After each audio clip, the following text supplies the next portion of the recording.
Anderson ಪೇಟೆ ಮತ್ತು ಗುರಿಗಾಂ ಸರ್ಕಾರದಿಂದ ನಮಗೆ ಮಂಜೂರಾಗಿರುತ್ತದೆ.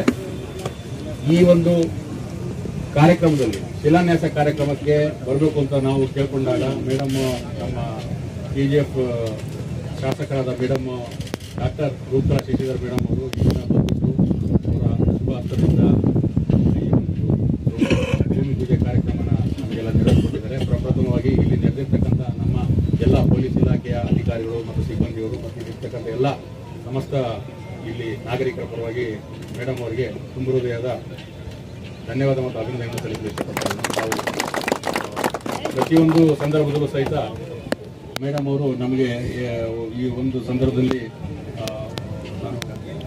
ಒಂದು ವಿಚಾರನ ಹೇಳಕ್ಕೆ ಇಷ್ಟಪಡ್ತೇನೆ.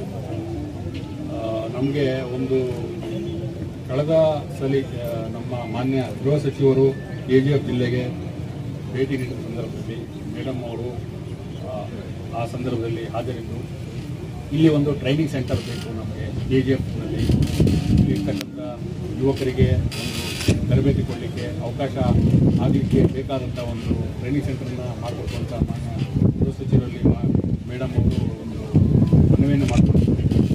ಆ ಮನವಿ ಮೇರೆಗೆ ಈಗ ಹೊಸದಾಗಿ ಇಂಡಿಯಾ ರಿಸರ್ವ್ ಬೆಟಾಲಿಯನ್ ಅಂತ ಒಂದು KSRP ಬೆಟಾಲಿಯನ್ ಸ್ಥಾಪನೆ ಮಾಡಲಿಕ್ಕೆ ಒಂದು 100 ಎಕರೆನ ಮೇಡಮ್ ಅವರ ಪ್ರಯತ್ನದಿಂದ ಮತ್ತು ನಮ್ಮ ಎಲ್ಲ ಇಲಾಖಾ ಮೇಲಾಧಿಕಾರಿಗಳ ಮಾರ್ಗದರ್ಶನದಲ್ಲಿ ಮತ್ತು ನಮ್ಮ ಕೋಲಾರ DC ಅವರ ಏನು ನಾಗವೇಣಿ ಮೇಡಮ್ ಭಾಳಷ್ಟು ನಮಗೆ ಮಾಡಿಬಿಟ್ಟು ಈಗ ಅಲ್ಲಿ ಬಂಗಾರಪುರ ನಂಬರ್ 2ರಲ್ಲಿ 100 ಎಕರೆ ಸರ್ಕಾರದಿಂದ ನಮಗೆ ಮಂಜೂರಾಗಿದೆ ಪೊಲೀಸ್ ಇಲಾಖೆಗೆ. ಅದರಲ್ಲಿ ಮುಂದಿನ ದಿನಗಳಲ್ಲಿ KSRP ಬೆಟಾಲಿಯನ್ ಸ್ಥಾಪನೆ ಮಾಡಲಿಕ್ಕೆ ಅದು ಜಮೀನನ್ನು ನಮಗೆ ಕಾದಿರ್ತಿದ್ದಾರೆ. ಅದಕ್ಕೋಸ್ಕರ ಈ ಒಂದು ಸಂದರ್ಭದಲ್ಲಿ ನಮಗೆ ಸೂಕ್ತ ಸಂದರ್ಭದಲ್ಲಿ ಸಲಹೆ ಸೂಚನೆಯನ್ನು ನೀಡತಕ್ಕಂಥ ಮಾನ್ಯ ಮೇಡಮ್ ಅವ್ರಿಗೂ ಮತ್ತು ಎಲ್ಲ ನಮ್ಮ ಜಿಲ್ಲೆಯ ಎಲ್ಲ ಶಾಸಕರಿಗೂ ಮತ್ತು ಎಲ್ಲ ನಮ್ಮ ಜಿಲ್ಲಾ ಉಸ್ತುವಾರಿ ಸಚಿವರು ಎಲ್ಲರೂ ಸಹಿತ ಈ ಸಂದರ್ಭದಲ್ಲಿ ನಾನು ಅವರ ಒಂದು ಕೊಡುಗೆಯನ್ನು ನೆನೆಸ್ಕೊಳ್ತಾ ಮತ್ತು ಮೇಡಮ್ ಅವ್ರಿಗೂ ಸಹಿತ ಈ ಸಂದರ್ಭದಲ್ಲಿ ಅವರೆಲ್ಲರ ಪರವಾಗಿ ಮೇಡಮ್ ಅವ್ರಿಗೂ ಸೇರಿಕೊಂಡು ನಾನು ಹಾರ್ದಿಕ ಅಭಿನಂದನೆ ಮತ್ತು ಧನ್ಯವಾದಗಳು ತಾವೆಲ್ಲ ಪ್ರಯತ್ನ ಮಾಡೋಕ್ಕೆ ನಮಗೊಂದುವರೆಗೆ ಜಮೀನು ಬಂದಿದೆ. ಅದಕ್ಕೂ ಸಹಿತ ಇನ್ನೊಂದು ನಾವು ಹೇಳಬೇಕು ಅಂತಂದರೆ ಅದನ್ನೆಲ್ಲ ನಮ್ಮ ಬಾರ್ಡ್ರನ್ನ ನಾವು ಎಲ್ಲ ಈಗ ಟ್ರೆಂಚ್ ಮಾಡ್ಕೊಳ್ಳೋ ಒಂದು ಕೆಲಸ ಮಾಡ್ತಾ ಇದ್ದೀವಿ. ಅದರಲ್ಲೂ ಸಹಿತ ನಾವು ಬಾರ್ಡ್ರಲ್ಲಿ ವನಮಹೋತ್ಸವ ಮಾಡಿಬಿಟ್ಟು ನಮ್ಮ ಬಾರ್ಡ್ರನ್ನ ಒಂದಿಗೆ ಗಿಡ ಹಾಕೊಳ್ಳೋ ಒಂದು ಕಾರ್ಯಕ್ರಮ ಸಹಿತ ಒಂದು ಕಾರ್ಯಕ್ರಮ ಹಾಕ್ಬಿಟ್ಟಿರ್ತಾರೆ.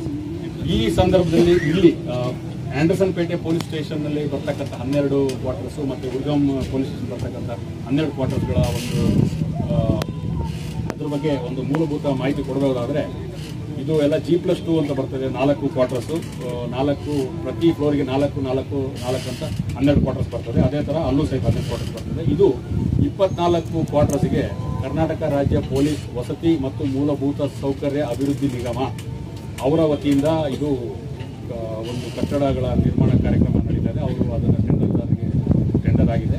24 ಕ್ವಾರ್ಟರ್ಸ್ಗೆ 5,48,00,000ಕ್ಕೆ ಒಂದು ಇದು ಕಾಮಗಾರಿ ಮೊತ್ತ ಆಗಿರ್ತದೆ. ಇದನ್ನು 11 ತಿಂಗಳಲ್ಲಿ ಮುಗಿಸ್ಬೇಕು ಅಂತ ಅವರು ಒಂದು ಕಾರ್ಯಯೋಜನೆ ಹಮ್ಮಿಕೊಂಡಿದ್ದಾರೆ. ಈ ಸಂದರ್ಭದಲ್ಲಿ ಇಲ್ಲಿ ಹಾಜರಿದ್ದು ನಮಗೆ ಪ್ರೋತ್ಸಾಹ ನೀಡಿದ್ದಕ್ಕಾಗಿ ತಮಗೆಲ್ಲರಿಗೂ ವಂದನೆಗಳನ್ನು ತಿಳಿಸ್ತಾ ಮತ್ತು ಇನ್ನೂ ಮುಂದಿನ ದಿನಗಳಲ್ಲಿ ಮೇಡಮ್ ಅವರ ಕಡೆಯಿಂದ ಇನ್ನೂ ಹೆಚ್ಚಿನ ಈ ಆಲ್ರೆಡಿ ಮೇಡಮ್ ಅವರು ನಾವು ಕೇಳಿದ್ದಕ್ಕೆಲ್ಲ ಮೇಡಮ್ ಅವರು ಎಲ್ಲದನ್ನು ಅಷ್ಟು ಅಂತ ಹೇಳಿದ್ದಾರೆ. ಇನ್ನು ಮುಂದೆ ಮೇಡಮ್ ಅವ್ರ ಹತ್ರ ನಮಗೆ ಭಾಳಷ್ಟು ಕೋರಿಕೆ ಬೇಡಿಕೆಗಳಿರ್ತವೆ. ಮೇಡಮ್ ಅವರು ಅದನ್ನು ಕೇಳಿದಾಗ ಡೆಫಿನೆಟ್ಲಿ ಅದನ್ನು ಕೊಡ್ತಾರೆ ಅಂತ ನನಗೆ ತುಂಬಿರೋದ ಭರವಸೆ ಇದೆ. ಯಾಕೆಂತ ಹೇಳಿದ್ರೆ ಮೇಡಮ್ ಯಾವುದೇ ಹೇಳಿದ್ರು ಎಲ್ಲದನ್ನು ಸಹಿತ ಸಾರ್ವಜನಿಕ ಉದ್ದೇಶಕ್ಕೆ ಅಂತ ಹೇಳಿಬಿಟ್ಟು ಪ್ರತಿಯೊಂದು ಸಂದರ್ಭದಲ್ಲೂ ನಮಗೆ ಸಹಕಾರ ಮತ್ತು ಪ್ರೋತ್ಸಾಹ ನೀಡಿರ್ತಾರೆ. ಮೇಡಮ್ ಅವರ ಸಹಕಾರ ಮತ್ತು ಪ್ರೋತ್ಸಾಹ ಮತ್ತು ಎಲ್ಲ ನಮ್ಮ ಇಲ್ಲಿರ್ತಕ್ಕಂಥ ಚುನಾಯಿತ ಪ್ರತಿನಿಧಿಗಳು, ಜಿಲ್ಲಾ ಸಚಿವರು ಮತ್ತು ಎಲ್ಲರ ನಮ್ಮ ಮೇಲಧಿಕಾರಿಗಳ ಮಾರ್ಗದರ್ಶನ ನಮಗೆ ಇರಲಿ ಅಂತ ಈ ಸಂದರ್ಭದಲ್ಲಿ ಎಲ್ಲರನ್ನು ನಾನು ಕೇಳ್ಕೊಳ್ತಾ ಈ ಒಂದು ಅವಕಾಶಕ್ಕಾಗಿ ಸ್ಪಂದಿಸಿ ಮೇಡಮ್ ಅವರಿಗೆ ಮತ್ತೊಮ್ಮೆ ಧನ್ಯವಾದಗಳು ನಾನು ಮಾತನಾಡ್ತೀನಿ. ಜೈ ಹಿಂದ್, ಜೈ ಕರ್ನಾಟಕ.